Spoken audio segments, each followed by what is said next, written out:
Una voz en la noche.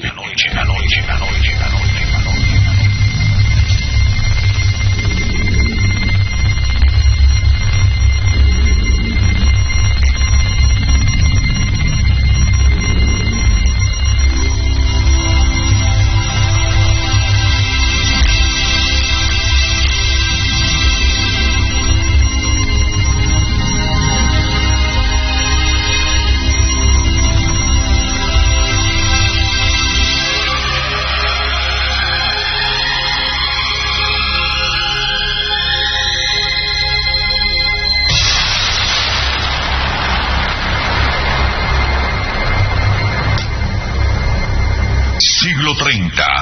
Una voz en la noche.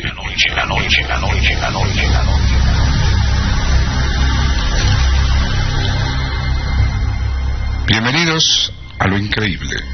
Esta noche, segunda parte del drama increíble, impactante, realmente conmovedor, de un hecho que seguramente, si usted no escuchó el primer programa, y muchos que hoy tienen cierta edad no recuerdan, o quizá algunos que sí vivieron ese momento lo olvidaron. 14 de julio de 1960, el incendio terrible de el manicomio, como se conocía en ese momento popularmente, o el neuropsiquiátrico de Guatemala, en donde murieron, los datos, como repito, variaron, pero más o menos un promedio de 170 pacientes, y otros quedaron seriamente heridos, quemados.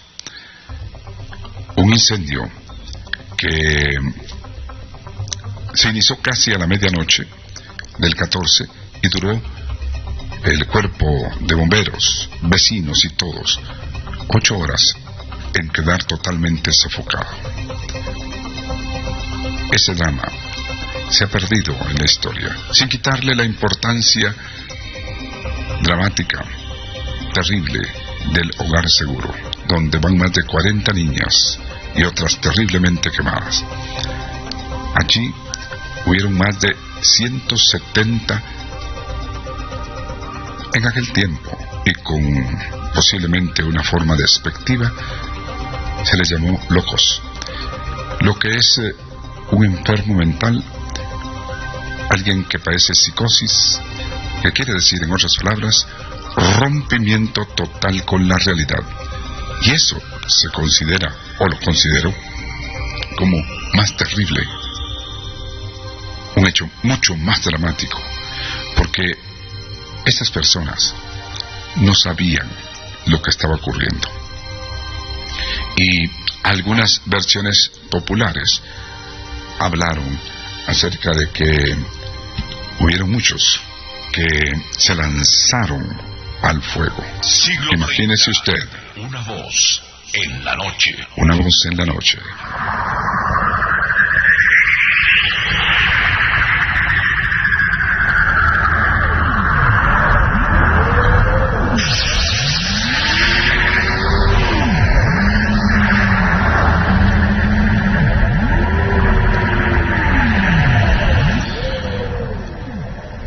Un breve resumen para pasar a lo que, no les digo cuántos años, pero era un joven que estaba a un año, si usted quiere, y medio de graduarme de la secundaria, del diversificado, del instituto que antes era industrial, y yo estaba en el ITV como primera promoción que salió de ahí. Pero repito y reitero, en ese tiempo es el 14 de julio del 60, estaba despierto cuando, voy a repetir algo brevemente, lo que ayer o en el programa anterior narré, oía muchas sirenas. Me causó mucha impresión por ser noche y vivir en la 32 avenida de la zona 5, Colonia Santa Ana, no podía yo en un momento saber qué era lo que estaba ocurriendo. Y al día siguiente, la noticia recorrió no solo las radioemisoras, sino también ediciones especiales de periódicos. Fue un hecho realmente impactante. Murieron muchos. Hubieron varias versiones, repito, acerca de lo que ocurrió. Una plancha que dejó a alguien, una enfermera o una paciente, no sé si tenían la posibilidad de planchar su propia ropa, en fin. Y otra fue que fue un cortocircuito porque las instalaciones realmente eran deplorables. Y una tercera que si usted quiere, inconforme con el gobierno de Miguel Uidígoras Fuentes, había convulsión política, había lanzado una bomba molotov. Pero en fin, se quedó eso en la historia. Y ese hecho, como yo expliqué en las noticias, van perdiendo actualidad hasta que desaparecen. Quizá un poco con sensacionalismo a este último del hogar seguro se le ha dado mucho porque, bueno, es también un hecho muy dramático. Sin embargo, estoy haciendo referencia a esto porque las personas que estaban allí no sabían qué era lo que estaba pasando. Imagínese usted. Fueron rescatados varios, pero más de 170 enfermos quedaron carbonizados algunos. Bien, ¿a qué me refiere o a qué se refiere este segundo programa? Y es porque yo ya tenía la inquietud que desde muy pequeñito venía yo sosteniendo ese interés por los fenómenos paranormales, si usted quiere, que me llevó a formar este programa en 1972 de la mano de mi gran amigo César Romero, ya fallecido. Yo, capeándome, prácticamente porque era un jueves de mis estudios, me fui a ver qué había pasado. Y recibí realmente historias dramáticas, porque frente a lo que hoy es la 12 avenida, 12 calle, rectifico, 12 calle y primera avenida, esquina hay un parqueo. Bueno, la cosa era más larga, hacia la mitad de la cuadra, y luego habían casas que aún están en pie después del terremoto y que eran o son de segundo piso, y desde allí muchos de estos vecinos pudieron observar lo que estaba pasando dentro de ese centro, que era realmente terrible. Bueno, no sé si enfermeras, doctores o pacientes corrían de un lado a otro, en fin. El hecho ya lo narré en el primer programa, con más o menos algunos detalles históricos. Pero, ¿a qué se refiere exactamente lo que es esta segunda parte? Y es que, con esa inquietud que yo tuve, pues fui a averiguar, vi la forma desastrosa en que había quedado, que creo que fueron como 15 días o algo más, en que terminó por limpiarse, o tal vez 20, no sé, de quedar totalmente descombrado y limpiado toda el área. Como repito, hoy si usted va allí, en la esquina de lo que es el Centro Cultural Universitario, Primera Avenida y 12 Calle, allí en la mera esquina funcionó desde hace algunos años una farmacia que luego cerraron. No sé cuántos años tenía esa farmacia, tampoco no recuerdo haberla vista, pero bueno, puede ser. Y yo llegué y, bueno, todas las personas, los vecinos de enfrente, que tenían el temor terrible de que las llamas pudieran alcanzar sus casas. Eso fue lo primero que yo recibí como testimonio, que era realmente aterrador para los vecinos que vivían enfrente, que las llamas del neuropsiquiátrico o el manicomio, como se conocía, les alcanzaran sus viviendas. Pero algunos estaban en el segundo piso, en sus ventanas, o bueno, pues, en fin, viendo lo que pasaba. Otros estaban ayudando a los bomberos con el agua de su casa para poder tener un líquido y apagar las llamas. Pero aquí voy con esta segunda parte del programa. Y es que, como repito, inicio con que la experiencia que vivieron muchas de estas personas que vivían enfrente fue aterradora realmente. Y creo que no se les borrará de su memoria en lo absoluto ese terrible incendio, y más o menos poder observar lo que pasaba adentro, no totalmente, pero sí el terrible desorden, como repito,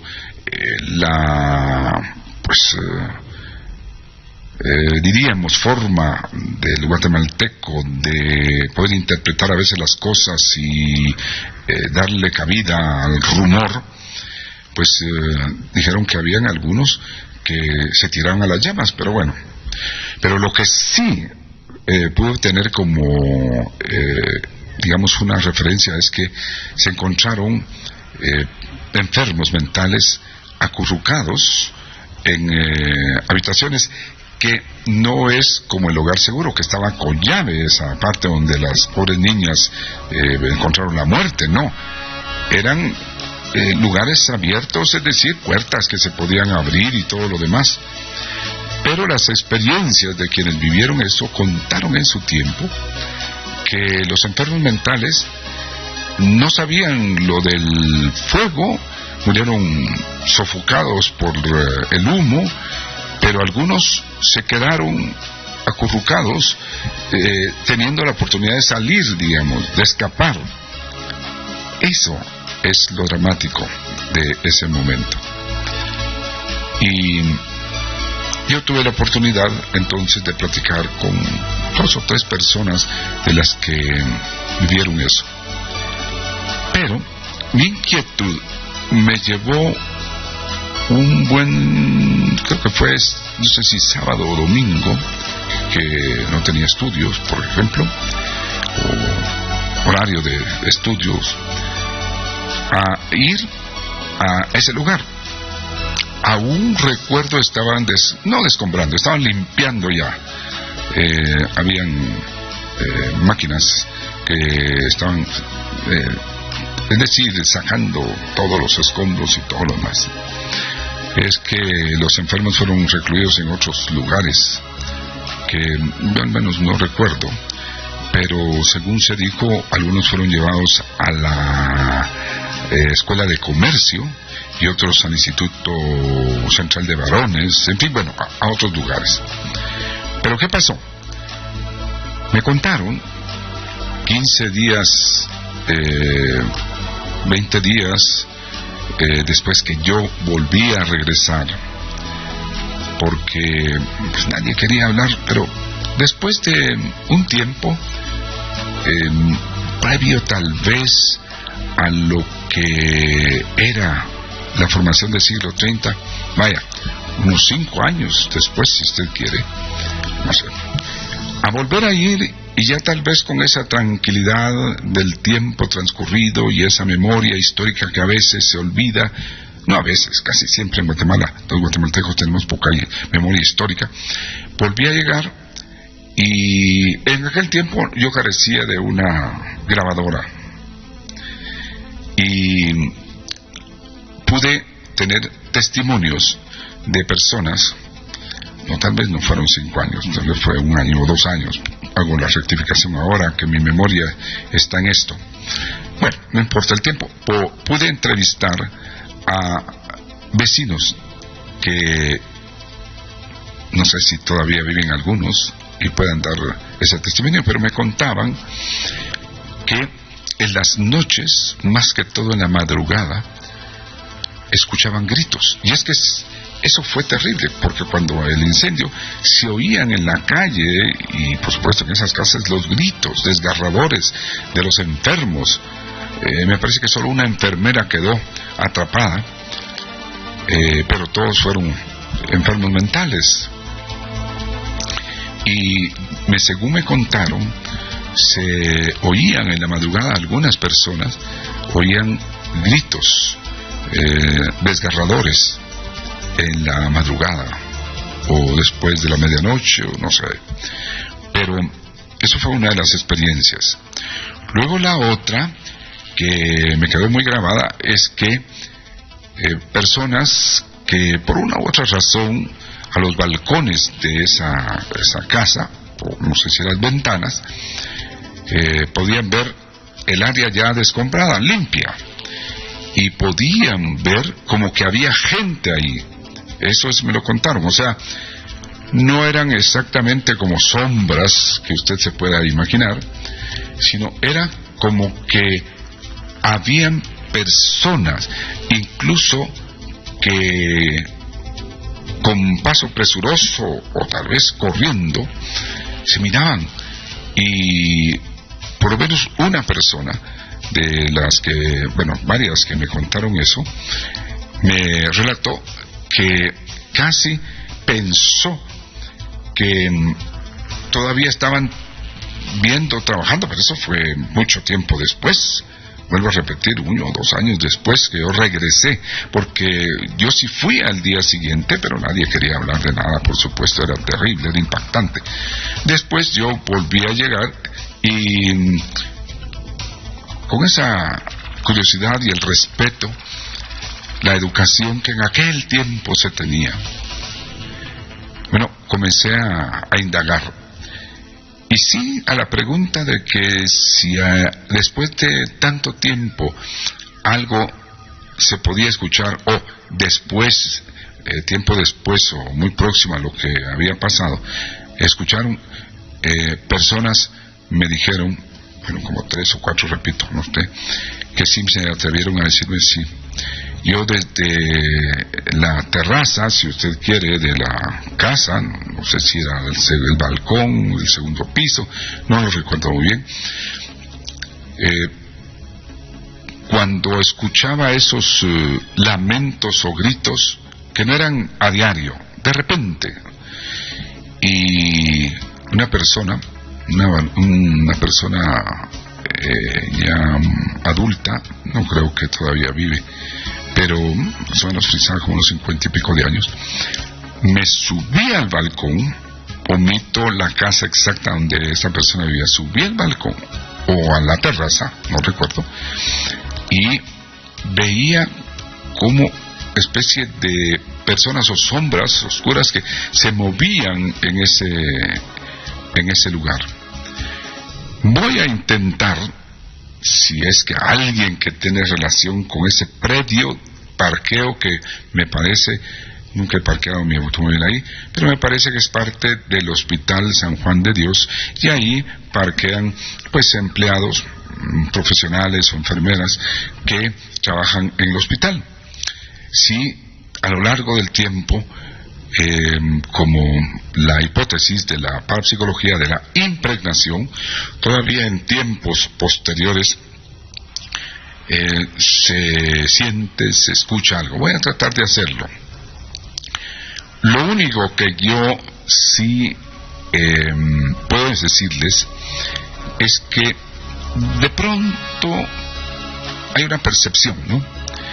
Cuando hicimos la investigación en el Paraninfo o el Centro Cultural Universitario, en este caso pues una publicación que se hizo en la web en su momento, y que encontramos muchas evidencias de actividad de ese tipo paranormal. Yo, pues mientras los compañeros estaban en el patio en donde fue el anfiteatro, en fin, y un pozo que yo me quise meter allí, que ahí tiraban todas las hojas y todo, fueron rellenando, pero ahí tiraban todos los órganos que extraían el anfiteatro, es decir, era como una especie de estudio, porque ahí funcionó la escuela de medicina, y me quise meter, pero había una serie de hormigas que mejor me pedí que me sacaran, me subieran. Hoy casi está lleno de residuos de eso, hojas, bueno, en fin, basura, en fin. Pero me fui a la esquina, exactamente esa esquina, que era opuesto a la esquina donde fue la drama, donde estaba el neuropsiquiátrico. Y me puse a imaginar lo que yo viví en su momento, en esa oportunidad. Quizás es una cosa que no les conté yo a mis compañeros de investigación de GEOP, y tal vez por sugestión, ¿no?, y compulsión, sentí algo raro.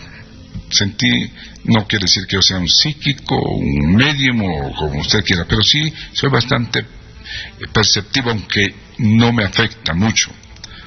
Pero sí sentí estar en la esquina opuesta de donde fuese drama espantoso.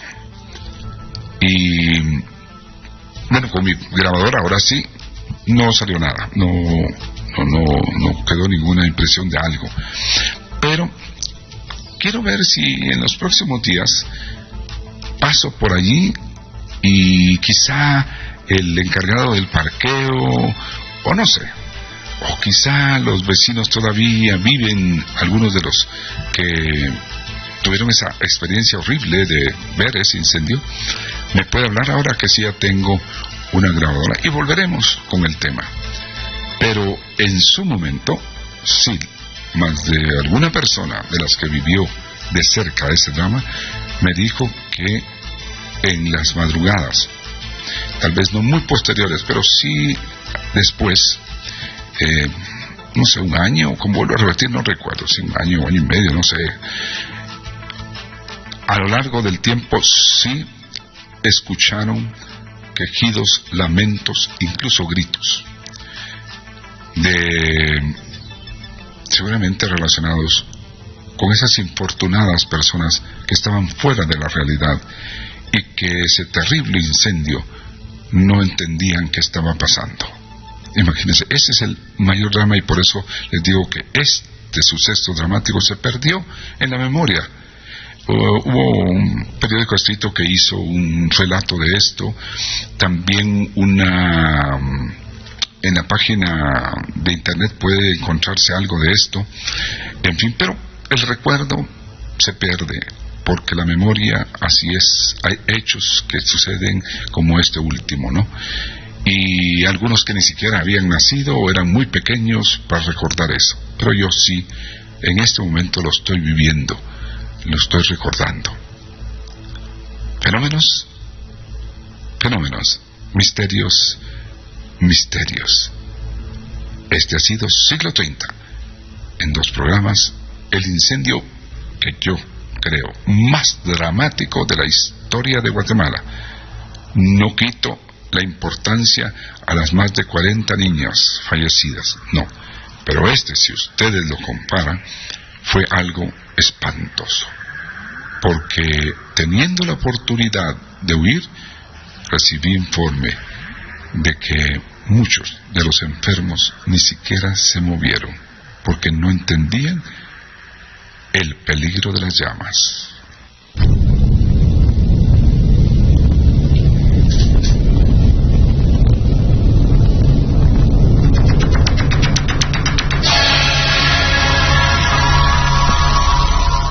Esta es una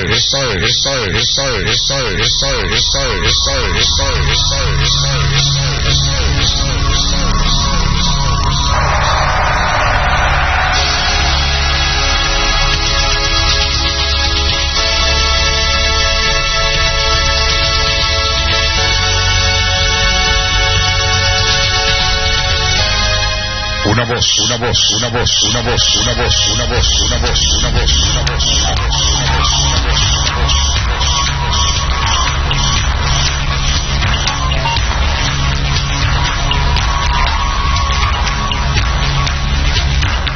En la noche.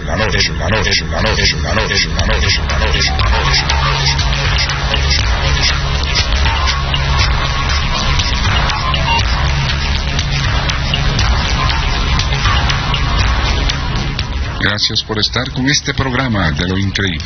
Nuestro correo, proyectosiglo30@gmail.com, o en la barra de motor de búsqueda de Google, solo Siglo 30, un T0. Una página que lleva, para orgullo nuestro en Guatemala, más de 2.506.000 seguidores. Si usted quiere, y hay personas que entran quizá 2 veces, 3 veces, 1 millón de seguidores. Un abrazo a todos. Hasta el próximo de la serie.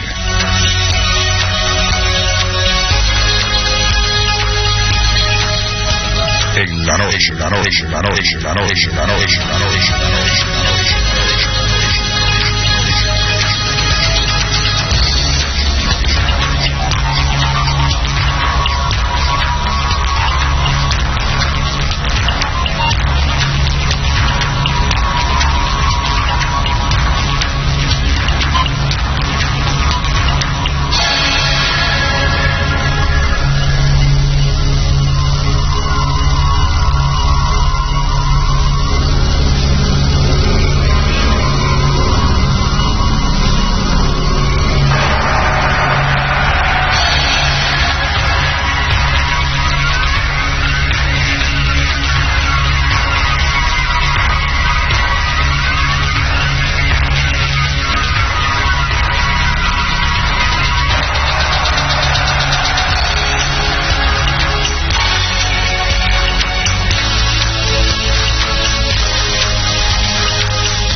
Asombroso, inaudito, inverosímil, insólito e increíble. Un mundo de misterios en el programa Récord Mundial, produciendo radio en este género de temas. Siglo 30. Historia en la radiodifusión nacional. OVNIs, fantasmas, sucesos paranormales, ocultismo. Los enigmas de la historia y el universo. Noticias inusuales. Lunes a viernes a las 21:30 horas. Aquí en Sonora, la radio que cambió la radio.